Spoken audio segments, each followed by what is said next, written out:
이전 강의에서 우리는 스트림 라이터와 리드를 통해서 모든 데이터형을 스트링형으로 받고 처리하는 방법에 대해서 살펴봤습니다. 자, 이번 시간에는 임의의 데이터형을 보내고 받는 바로 바이너리 리더와 라이터에 대해서 살펴볼 텐데요. 자, 이 개념을 우리가 보기 전에 미리 스트림에 대한, 그 다음에 바이너리라고 하는, 이진이라고 하는 이 부분에 대한 부분을 먼저 설명을 드리고 또 그런 내용을 자분자분 설명을 해 나가도록 하겠습니다. 스트림 입력에 대해서 이렇게 되어 있죠. 그래서 우리가 보면은 이진 파일이라든가 이런 거 많이 들어보셨을 거예요. 그 다음에 텍스트 파일이라는 것을 우리가 들어봤고요. 자, 이진 파일, 텍스트 파일, 그 다음에 바이너리 리드 라이터, 바이너리 리더, 바이너리 라이터. 그래서 이진 출력, 이진 입력 이렇게 얘기하고요. 그 다음에 스트림 리더, 스트림 라이터에서 이진 파일은 이렇게, 그 다음에 텍스트 파일 형태는 이렇게 스트림으로 구분을 할 수가 있습니다. 자, 이렇게 이진이라는 단어가 붙는 그런 어떤 인스턴스들하고 그 다음에 그렇지 않은 인스턴스들하고 우리가 공통점을 한번 생각해 볼 필요가 있습니다. 우리가 다루는 모든 데이터형, 즉 컴퓨터에서 다루는 모든 데이터들은 전부 다 무엇으로 되어 있습니까? 바로 여기 나오듯이 0과 1로 된 이진수로 전부 다 되어 있죠. 그래서 이 부분은 모두 다 공통점입니다. 그래서 이진수로 되어 있는 것을 어떻게 나눠서 다룰 것인가, 거기에 따라서 이진 파일이 되기도 하고 텍스트 파일이 되기도 하고요. 특히나 텍스트 파일은 어떻습니까? 1바이트를 기준하고 이진 파일은 어떻습니까? 임의의 데이터 크기를 기준으로 하죠. 그래서 그런 점에서는 공통점이고요. 차이점 방금 설명드렸듯이 이진은 대부분이보다는 모두가 임의의 데이터형을 기준으로 합니다. 반면에 일반적인 텍스트 파일이라든가 이런 이진이 붙지 않는 그런 객체들은요, 대부분 1바이트를 단위로 해서 그것을 단위별로 해석해서 사용하는 그런 객체들이 전부 다 이진이 붙지 않는 그런 형태의 객체 이름을 가지고 있습니다. 자, 그렇다고 하면은 지금 우리가 하고 있는 바이너리 라이터 리드를 볼 텐데요. 이것도 기본적으로는 0과 1을 기본으로 합니다. 그렇죠? 0과 1을 기본으로 하고, 그 다음에 네트워크 스트림을 통해서 임의의 데이터를 전송을 합니다. 그래서 앞에서 했던 우리가 스트림 리드와 라이터는 데이터형 끝에 우리가 종결자라는 것을 두어서 보내고 받고 했지만, 이 바이너리 라이트는 그런 부분이 없으면서도 데이터를 원하는 만큼 잘라서 우리가 해석해서 쓸 수 있도록 그런 부분들을 제공하는 것이 바이너리 리더와 라이터에 해당이 됩니다. 먼저 바이너리 라이터를 쓰기 위해서는 시스템 IO라고 하는 네임스페이스가 필요하고요. 그 다음에 생성자에서 우리가 몇몇 가지 셋업을 하는데, 이 셋업은 앞에서 했던 스트림 리더와 라이터와 똑같습니다. 단지 메소드를 무엇을 쓸 것이냐, 이런 부분만 좀 차이가 있을 뿐입니다. 자, 그래서 보면 바이너리 라이터 되어 있습니다. 그 다음에 스트림을 셋업을 할 수 있도록 되어 있고요. 그래서 그거에 관련된 특히나 유직문을 사용한 그런 구문이 이렇게 나오는데요.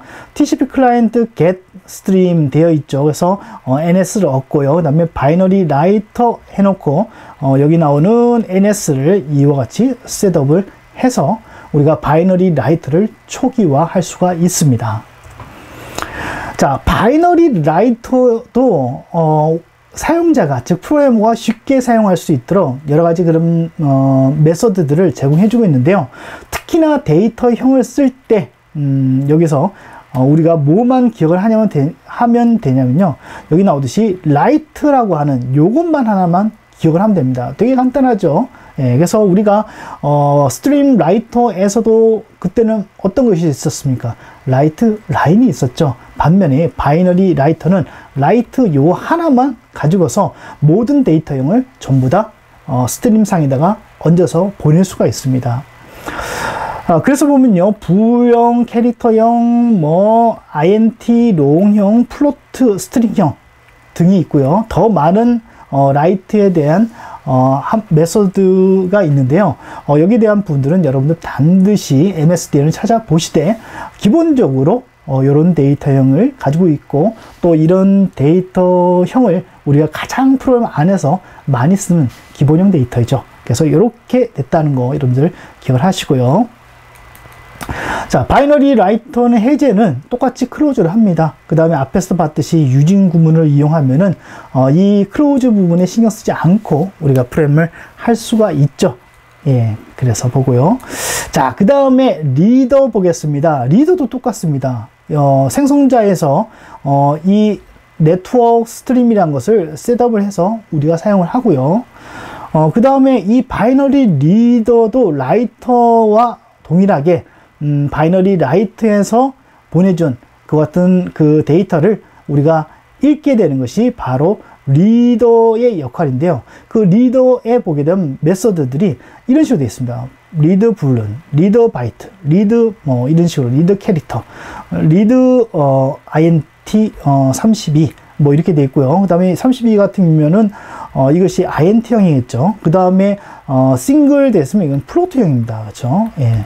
예, 이런 식으로 되어 있습니다. 그래서 요 리드 다음에 붙어 있는 이런 메소드 명으로 라이트에서 보내준 그 데이터를 잘라서 우리가 쓸 수 있도록 만들어주죠.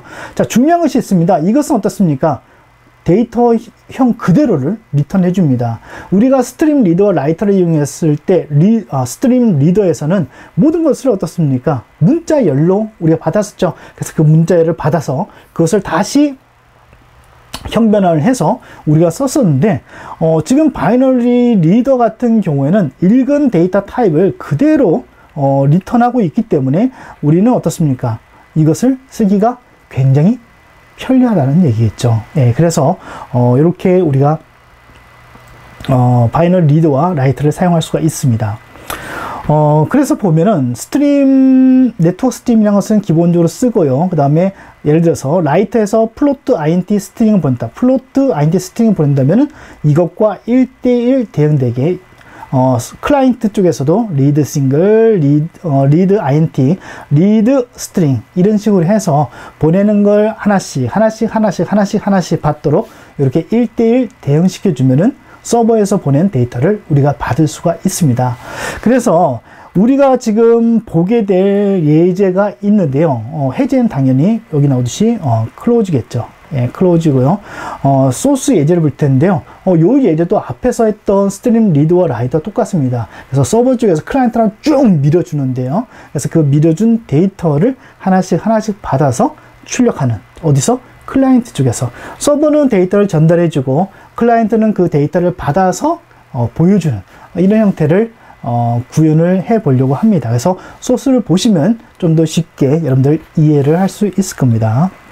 자, 그러면 소스 한번 볼게요. 알겠습니다.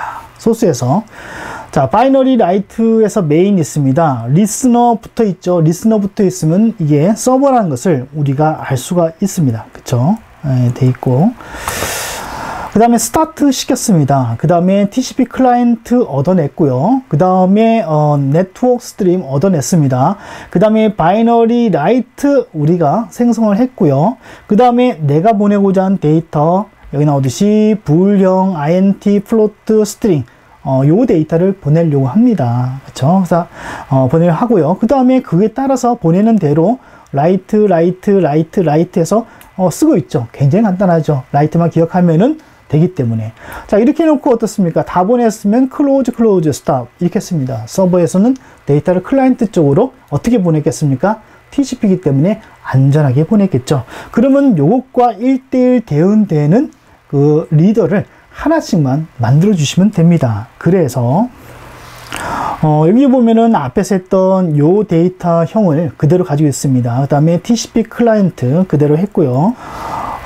TCP 클라이언트에서 포트는 3000번으로 했습니다. get 스트림 했고요. 그 다음에 바이너리 리드에서 생성했습니다. 그 다음에 앞에서 하나, 둘, 셋, 네 개 이렇게 해서 보내줬기 때문에 차례대로 리드 이렇게 하면 되겠죠. 그래서 서버에서 보내고 받고 다시 넘어가고 서버에서 보내고 다시 받고 서버에서 보낸 거 다시 받고 이런 식으로 해서 하나씩 이렇게 쭉 받아나가게 되어 있습니다. 자, 이렇게 해서 하는데 여기에서 리턴 타입 자체가 우리가 했던 여기에 나오는 메서드의 이런 형태하고 똑같죠. 그렇기 때문에 어떤 변환 없이 그대로 받아내면 됩니다. 자, 이렇게 해놓고 NS 클로즈, 그 다음에 TCP 클라이언트 클로즈 해주고, 그 다음에 실질적으로 그와 같은 데이터가 도착을 했는지 확인해 보기 위해서 이렇게 출력을 해봤습니다.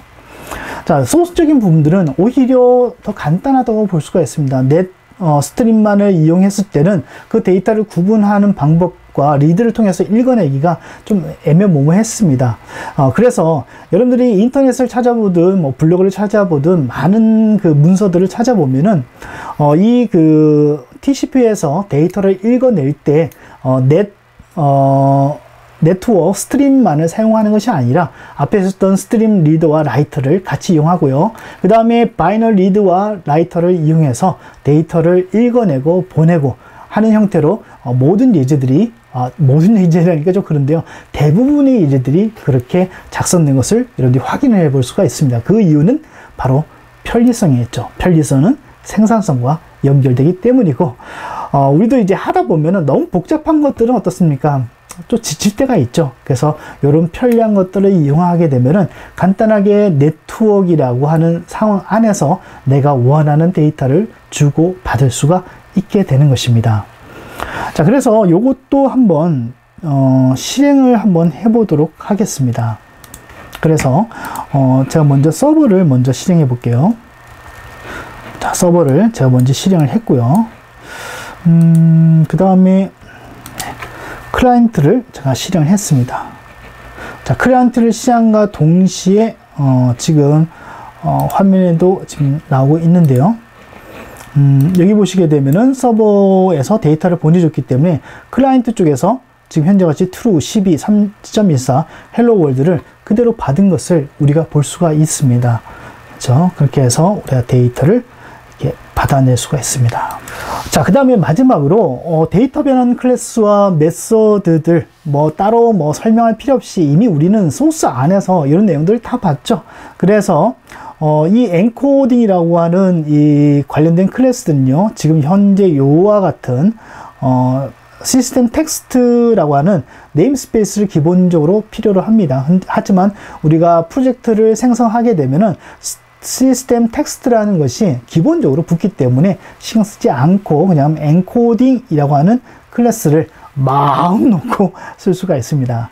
그래서 거기 보면 getByte도 있고요, 뭐 getBytes도 있고, 그 다음에 getCharacter string 부분이 있기 때문에 여러분들이 어떤 데이터를 받아서 변환하고자 하는, 그래서 할 때는 요와 같은 메소드들을 이용하면 쉽게 변환할 수가 있습니다. 그래서 이런 부분들은 아까도 설명드렸듯이 네트워크 스트림 자체를 이용할 때 이런 부분이 필요했지만 방금 설명드렸던 바이너리 리드 라이트, 그 다음에 스트림 리드 라이트를 이용한다면 뭐 굳이 이런 부분은 필요 없죠. 어떻게 보면 이런 부분들이 그 클래스의 내부는 좀 보지는 않았지만 그 클래스 내부 안에 있어서 그런 변환 작업도 해주는 게 아닐까, 저는 그렇게 생각을 합니다. 그래서 그 부분을 기억하시기 바랍니다.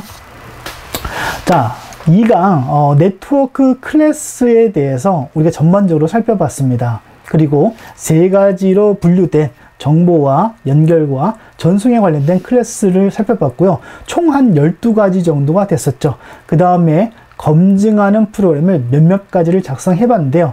아마도 제 생각에는 검증하는 프로그램을 작성하면서도 여러분들이 서버와 클라이언트 개념을 이제 좀 명확히 알게 되었다 라고 저는 생각하고요. 그 다음에 지금 우리가 주고받은 이와 같은 클래스들은 우리가 앞으로 만드는 윈도우 폼의 외부적으로는 나오질 않습니다. 전부 다 어떻습니까? 폼 내부에 들어가서 데이터를 보내주고 받아주는, 그렇죠? 내부적인 작업들을 처리해 주는 것이 바로 본 네트워크 클래스에 해당이 됩니다.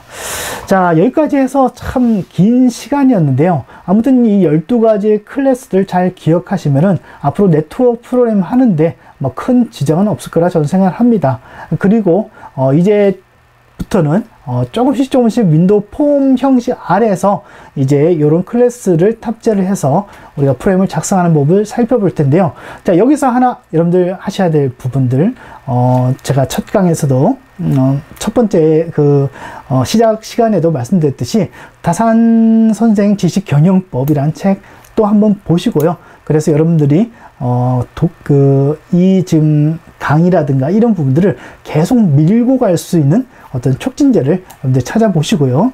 또한 꼭 반드시 읽어보시고, 또 하나는 네트워크 클래스를 배우면서 나는 이것을 어디에 쓸 것인가, 그렇죠? 이거 가지고 무엇을 할 것인가, 이런 부분들을 좀 더 깊이 있게 생각하면서 여러분들이 진행하신다면 여러분들 목적에 맞는 네트워크를 구성할 수 있을 거라 생각합니다.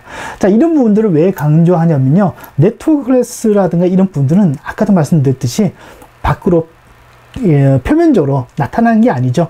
뭐 컨트롤이라든가 버튼이라든가 이런 것은 폼 위에 올려줘서 뭔가를 하는데, 그 버튼이 눌려졌을 때 뭔가를 작업을 누가 해줍니까? 네트워크 클래스가 해주죠. 해주기 때문에 이젠 여러분들이 목적에 맞는 그런 정보들을 가져오고 보내고 할 수 있도록 하기 위해서는 여러분들이 네트워크 프로그램을 왜 내가 이것을 해야 되는지, 그 다음에 이것을 이용해서 무엇을 만들 것인지를 이제부터는 생각을 해 나가셔야 된다고 저는 생각합니다. 자, 아무튼 긴 시간이었는데요. 네트워크 클래스에 대한 강의는 여기서 마치고요. 또 저는 다음 강에서 여러분과 만나 뵙도록 하겠습니다.